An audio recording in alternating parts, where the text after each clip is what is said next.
Hello there, friends. I'm Tim. I'm the co-host of the Comp Play podcast, and I want to talk to you about something. But we're not doing a podcast this week or next week, so I'm making this video. So I just got back from the Surrey Primarchs Golden Ticket event, and yes, this is the event with the cheater.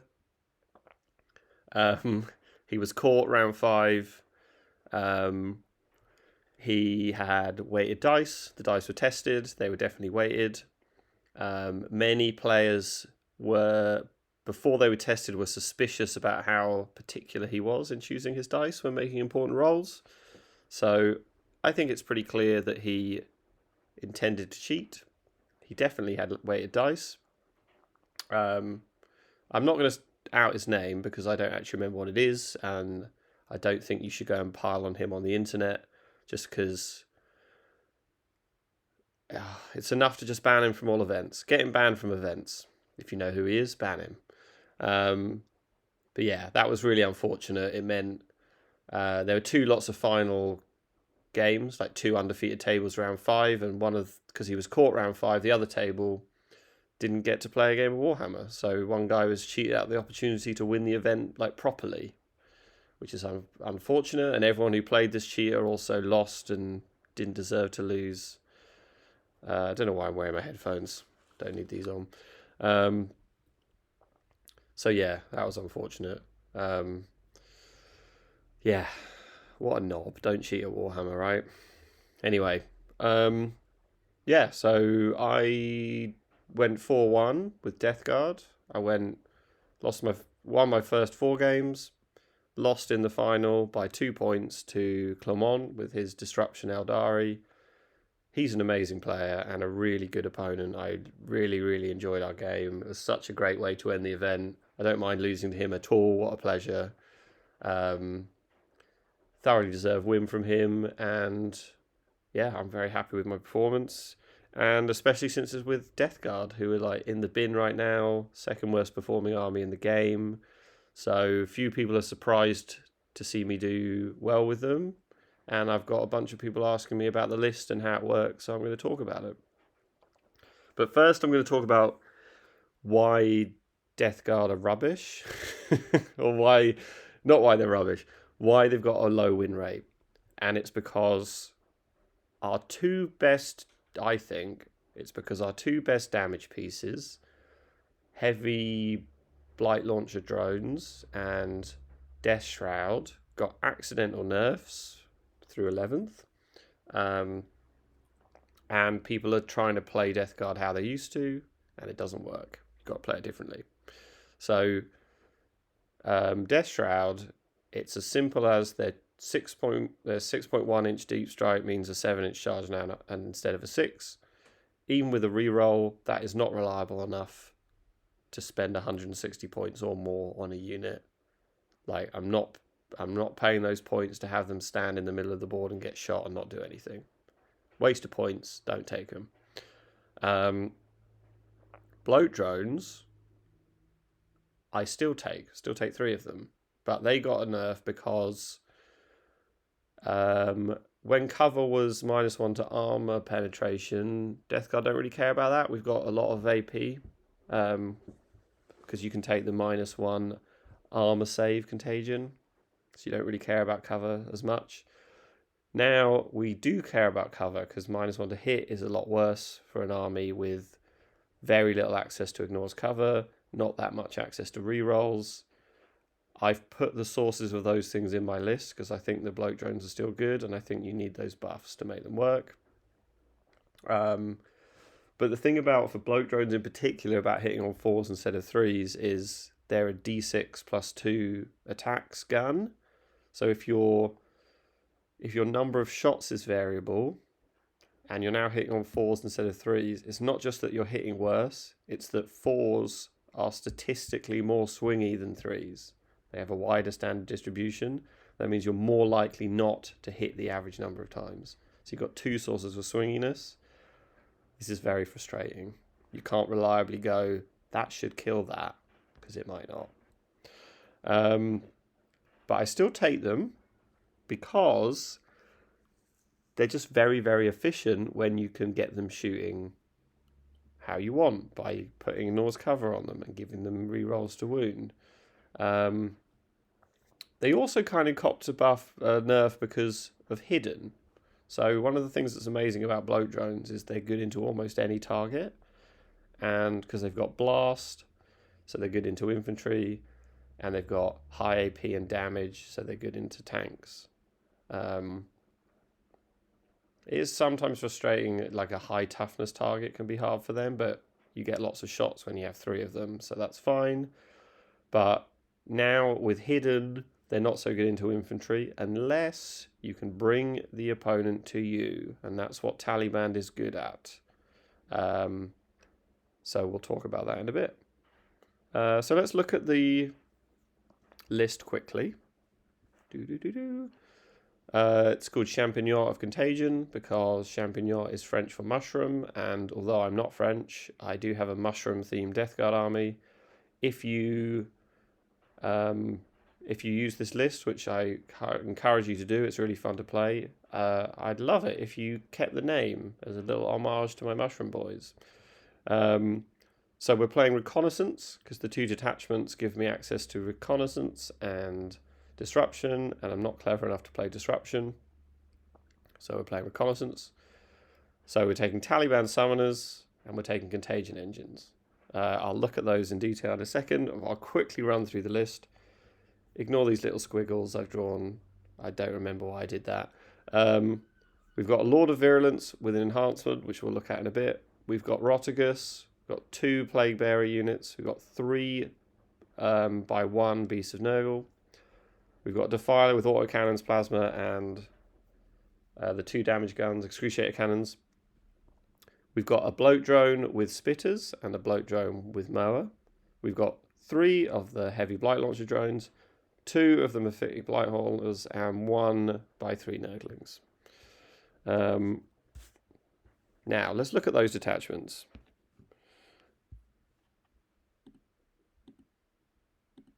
There we go. Codex Death Guard. So the meat of the the meat of the pie is Taliban Summoners. So this lets you take Nurgle Demons in your list, and those Nurgle Demons get your Contagion rule, so they will be spreading Affliction. Affliction is -1 toughness, and it's either -1 armor save as well, or weapon skill, or OC, leadership, and movement. I think you get movement, can't remember. You almost always take -1 armor, but what's fun about Death Guard and about this list is that you get to pick. Sometimes you get to pick something different, and your army plays slightly differently. So into Demons, where everything has an invul and no save, you obviously don't take armor. Into Orcs, where in 10th edition Orcs are a shooting army now, but in 10th edition Orcs, you could take -1 weapon skill because all their damage was in combat, and they barely have any armor across them, apart from like Mega Knobs. Something like Blood Angels, you might choose to go armor, you might choose to go weapon skill. You go OC sometimes in crazy situations, like against a Necron Warrior brick list, where they've got like 1 indestructible unit with high OC. Well, if you can take that OC down by 2 by combining your Contagion with Rotigus, we'll talk about Rotigus in a minute, you kind of turn off their win condition. So there are times when you take the leadership OC one. But mostly what this does is give you access to Nurgle Demons. And Nurgle Demons, basically, across the codex, the thing they do is that they're tanky for their points. And when you have things that are tanky for their points, your opponent has to expose more points than you did, and then you get to hit them on the clapback. And that's what we're going to do. So let's look at the enhancements and strats. We're only going to take 1 enhancement, Beckoning Blight. This lets you, when you deep strike a demon unit, you can deep strike them 6.1 away from the enemy instead of 12.1 away. provided they land wholly within 12 of the guy with this enhancement. So we put this on the Lord of Virulence. He can deep strike 8 away from the enemy, and then you deep strike demons 6 away from the enemy as long as they're 12 within him. This is really easy to set up, as long as you don't want to deep strike multiple demon units on opposite sides of the board, both 6 away from the enemy, and try and get him 12 inches between both of them in the middle. You don't really want to do that, so it's fine. You can always engineer this how you want, because in 10th you have to deep strike him first, and then he could get overwatched to death potentially before you deep strike your demon down. That doesn't happen in 11th anymore, so this is actually a buff to Death Guard through the movement to 11th edition. Note that this does work in Rapid. That's not a mistake. It worked in Rapid the whole way through 10th, even after they FAQ'd Death Shroud that they couldn't. And this has worked the whole way through 11th, even after they FAQ'd that it didn't work for Death Shroud. So it seems to me to be deliberate that this works in Rapid Ingress. I don't think they're going to change it, so don't worry about it going away. And then, if it wasn't obvious, this is different from the Death Shroud rule. Death Shroud, the thing you're deep striking 6.1 away, has to be afflicted. This enhancement, it doesn't. So you have a lot of power with this. And I know I just said Death Shroud were rubbish because 7-inch charges are not reliable enough. That is true. But the things we're going to use this on are Plague Bearers that have +1 to their charge. So they're going to have a 6-inch charge. That's reliable enough for me. I'm happy with that. And Rotigus, who will have a 7-inch charge, and you will save a CP for it if you didn't get, if you didn't rapid him instead. But because Rotigus is very hard to kill and has 5 OC, you can engineer scenarios where even if he fails his charge, deep striking him 6.1 away was still beneficial to you. Like he put 5 OC on an objective. He has a decent Overwatch threat. He's going to draw your opponent over to their expansion instead of over to yours. That kind of thing. Death Shroud don't do that when they fail their charge. So this is good despite my moaning about Death Shroud. Let's look at strats. You can, for 1 CP, respawn Nurglings when they die. You can only do it once because of the FAQ. Once is enough. Note that because when you put them in strat reserves through this strat, they did not start the game in strat reserves. They do not have to come down turn 3. You can leave them there till turn 5 if you want to and score a late behind enemy lines. Also note, it used to be in 10th that if your Nurglings died turn 1, if your opponent went first and killed your Nurglings turn 1, you could deep strike them back again in your turn 1. You can't do that in 11th. That thing about being allowed to come down in turn 1 if you didn't start the game is gone. But the turn 5 thing is valid. And having 2 units of Nurglings for 45 points and 1 CP is good. And there's loads of ways you can use them when you bring them back down. You can, for 1 CP, give a Death Guard unit 4 rerolls to hit in the fight phase, as long as the thing they're fighting is also fighting a demon. This is amazing on Death Shroud, but I'm not running Death Shroud anymore. So sometimes I use it on a mower drone. That's about the only target for it. So it's there. There are lists where this is amazing, potentially. I'm not running them. All is Rot is my favourite strat. I think it's the best strat in the book. When you combine it with my favourite unit, the best unit in the book, Beast of Nurgle. So what this lets you do is, if an enemy unit is in combat with a demon, you can shoot that enemy unit for the whole phase with your whole army as though the demon wasn't there. The downside is every wound that enemy unit takes, so that's after you've hit and wounded and they've failed their armor save and they've done any damage blanks or feel no pains and failed those as well. The actual wounds that they take, every one they take, you roll dice, and on a 5 your demon takes a mortal wound. Beasts of Nurgle get all their wounds back at the end of every phase, so when you use this on a unit that's in combat with a Beast of Nurgle, you basically take no mortal wounds. It's amazing. There are times when you would use this on Plague Bearers and Rotigus. Like, this is a this is a game-winning strat. The reason it's a game-winning strat is because it can manipulate points in a weird way. So if you shoot a unit, if a unit starts in combat and you kill the thing they're in combat with in the shooting phase, they can then declare an action. Or they could go and charge.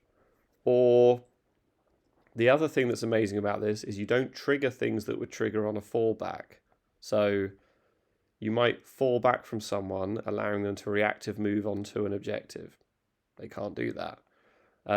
Or they might reactive move behind a wall. They can't do that. Or they might make you take a battle shock test. They can't do that, right? So you just stand there and you shoot them, and there's nothing they can do about it. It's brilliant. You will use this every game, hopefully multiple times. You've got a 1 CP option to let Roticus move through a wall in the movement or the charge phase. In 10th edition, this was like the only way you could move him around the board because there's so much terrain. You don't really need it in 11th, but it's nice to have. Sometimes someone will like move block Roticus from a particular angle, and you have this strat to let you go a different way.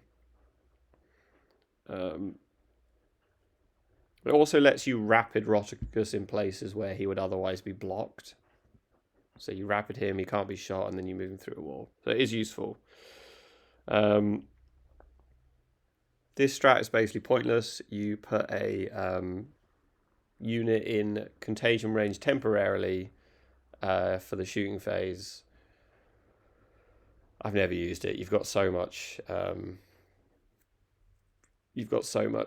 contagion spreading already from your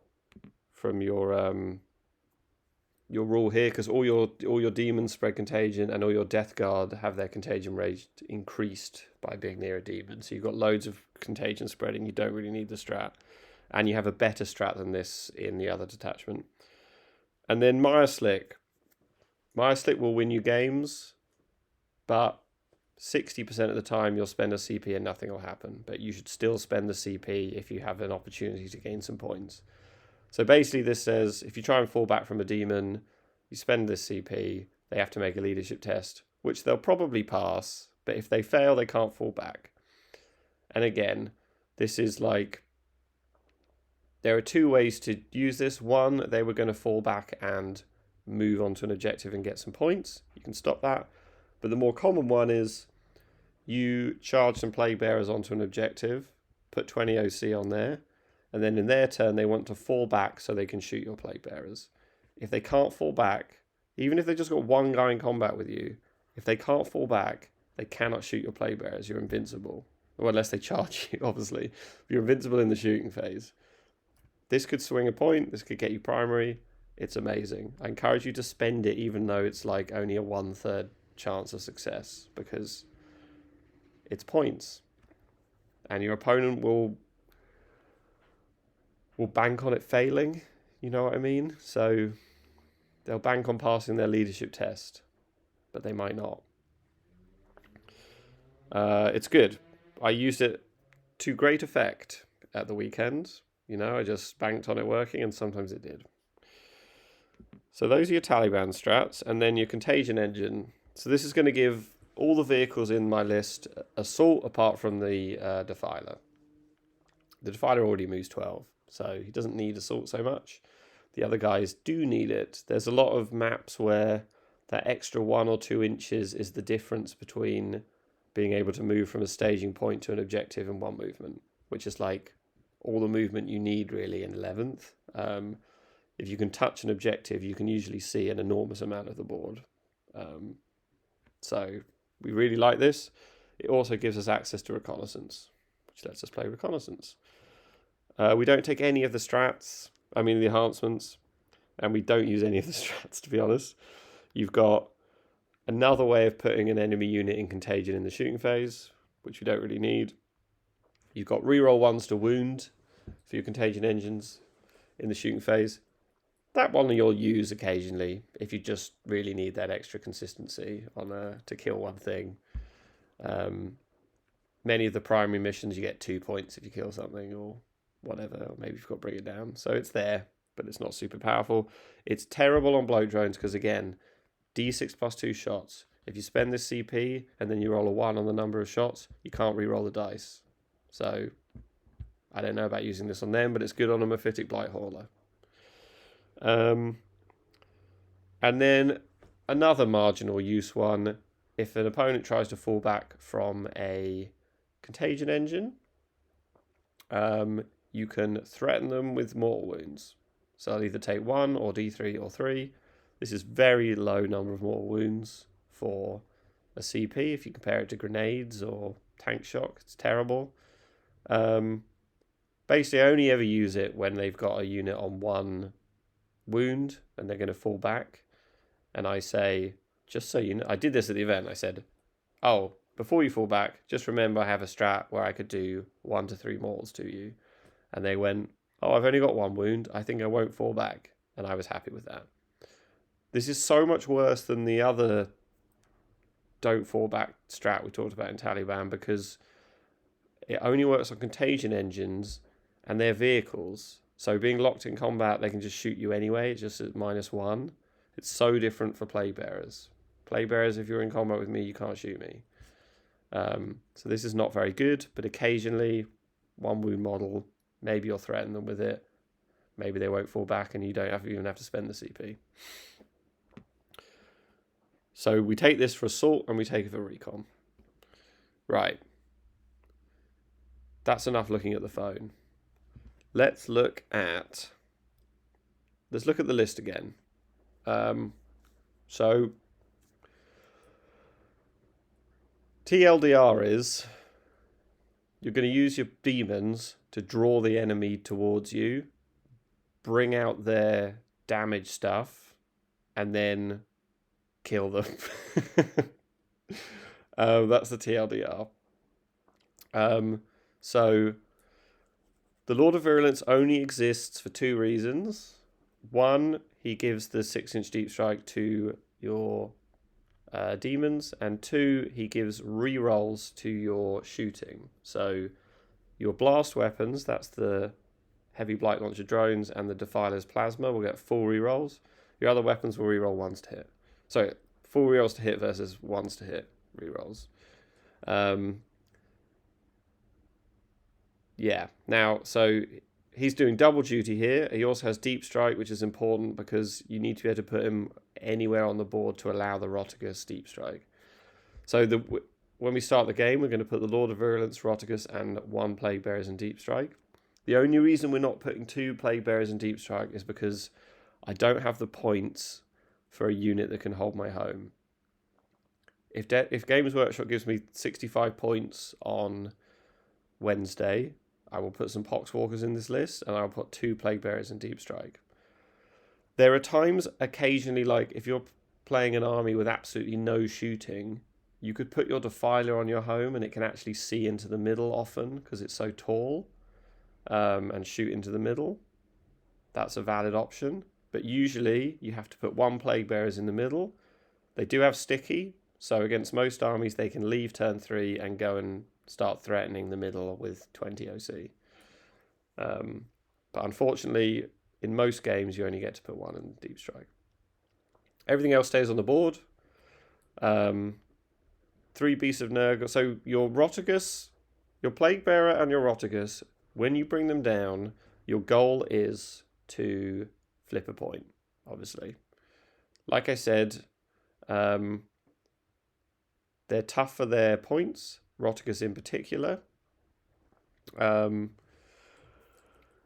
So he's very good at drawing out all the enemy's damage stuff. So you want to draw them to a point where you'll be able to get at them. That's why we have a Defiler and 3 fetid bloat drones with decent amount of movement, so that when the stuff comes out, they can move quickly and get lines of sight, and they've got long range shooting so they can hit them. And they have the kinds of weapons that are good into almost any profile. So you'll be bringing these down to flip a point. You can almost always do that with a 6-inch deep strike and a charge, or a rapid and a movement and a charge. Beasts of Nurgle, we've got 3 of them. Very, very difficult to kill. It almost always requires many more points to kill a Beast of Nurgle than they cost, because they are toughness 9, 7 wounds and get all their wounds back every phase. You're going to be using these to action primarily. You're also going to be using them to contribute an extra 3 OC to an objective. You're going to be using them to emit a bubble of engagement range that you don't want people to stand in. Because they have Scout 6, this is really good for stopping alpha strikes. So, for example, Dark Angels can probably touch your objective turn 1 and shoot the thing you've got staged behind it. So you're going to want some bubbles of engagement range to stop them towing into your objective. This is the sort of thing Beasts of Nurgle are good at doing. They're also good at against PA. PA has to do actions on terrain in your territory, and there has to be no enemy models on the terrain. So Beasts of Nurgle stood on the terrain. They say to your opponent, if you want to do your action, you also have to expose enough stuff to kill a Beast of Nurgle. Then, Defiler and the heavy bloat launcher drones are for shooting once you've drawn your opponent out. Very, very occasionally, if you determine that the opponent's damage sources are not very good at killing Rotigus, you might bring the Defiler out early, and then late game, Rotigus just gets to be unkillable. That is a play you can do. They're both similarly scary that when you bring them out, your opponent will try and bring them down. It's just that Rotigus takes a lot more than the Defiler. But that's a choice you can make in your game, is that the Defiler might be the distraction piece rather than Rotigus. The benefit of that is that he does get a really cool Overwatch off before he dies. It just depends on what your opponent's damage looks like.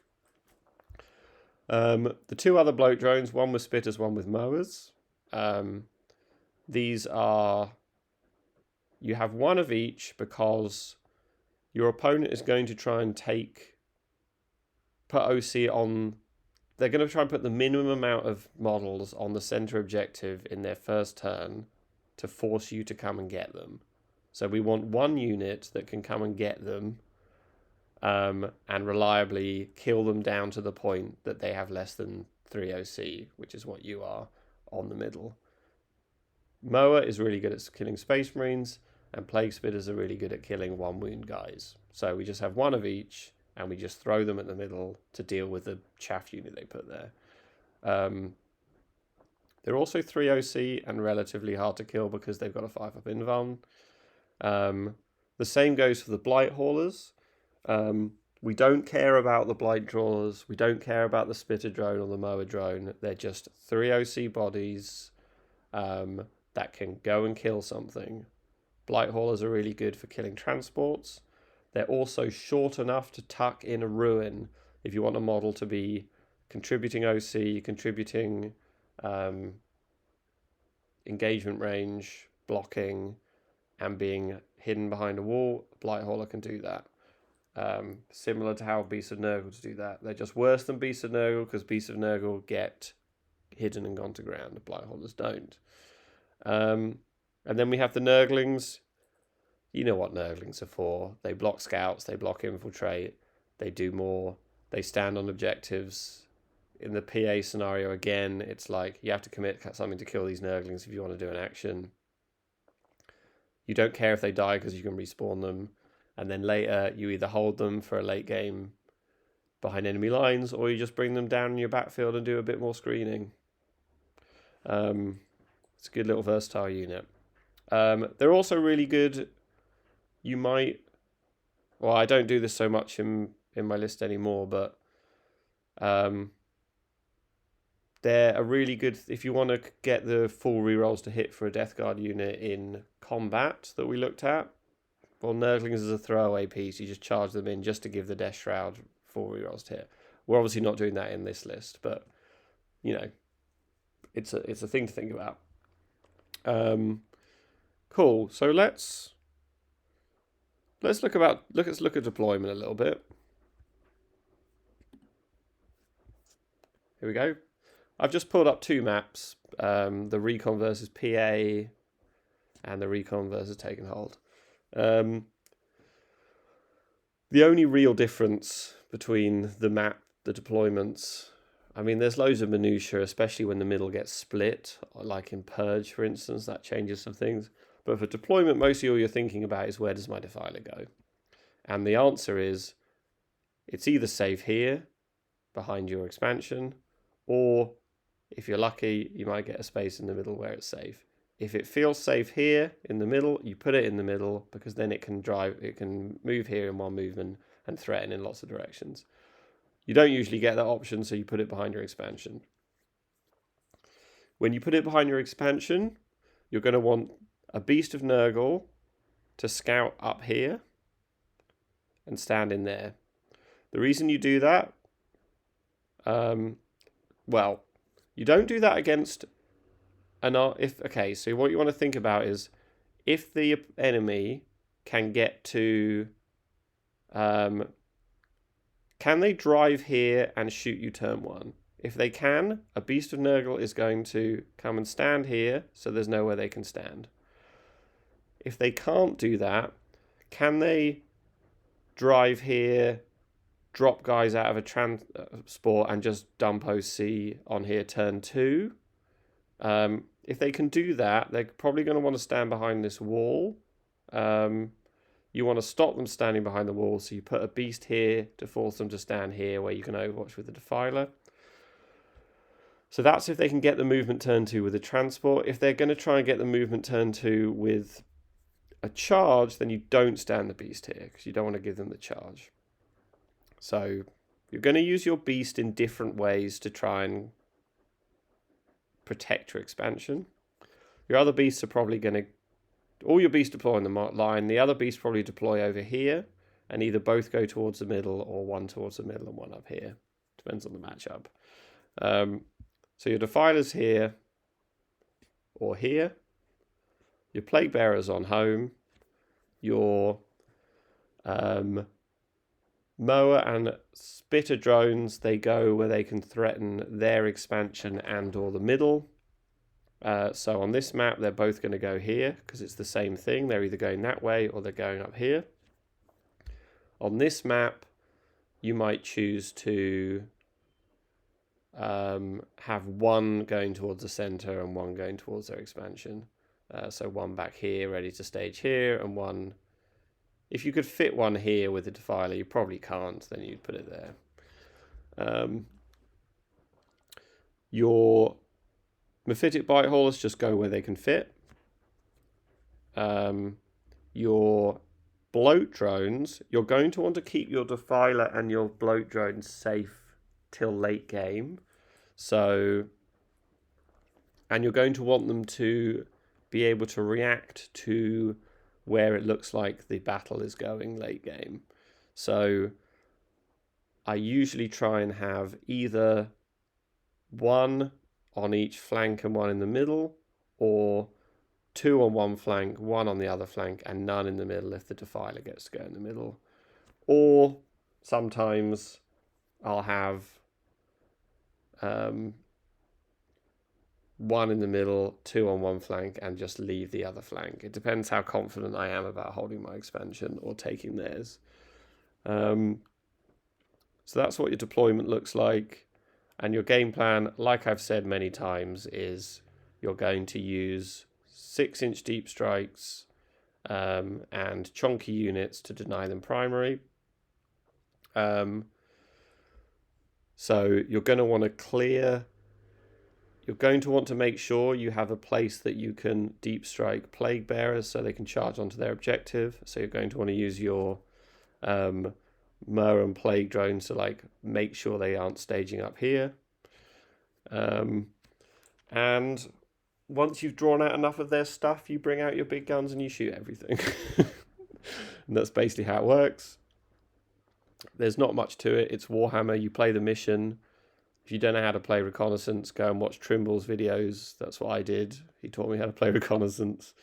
The thing I will say about this list, you probably don't need to look at deployments anymore. The thing I'll say about this list is it doesn't win big. You eke out primary. You just assume you're both going to max secondary. Obviously, you do all the screening you can, and if they get assassination, you try and... Assassination's great for you because you only have 2 characters and they start in the sky, so you have a lot of control over when they can score it. Bring it down, they're going to get whenever they draw it. You do all the screening you can to stop them scoring, like engage on all fronts and behind and stuff. But apart from that, you just assume they're going to score their secondaries, and you're going to try and eke out as many primary denial points as you can. And you're going to win by like 10. That's how you play this list. I hope that was helpful. I didn't really teach you how to play Warhammer, but I assume you know that. Hopefully you got a little bit of an understanding about what's cool about this list. It's cool because it's Death Guard and they're in the bin right now. And what's really funny is in 2 days, this video will be irrelevant because there's an MFN on Wednesday. And with any luck, we'll get some points. Let's find out. See you on the other side. Bye-bye.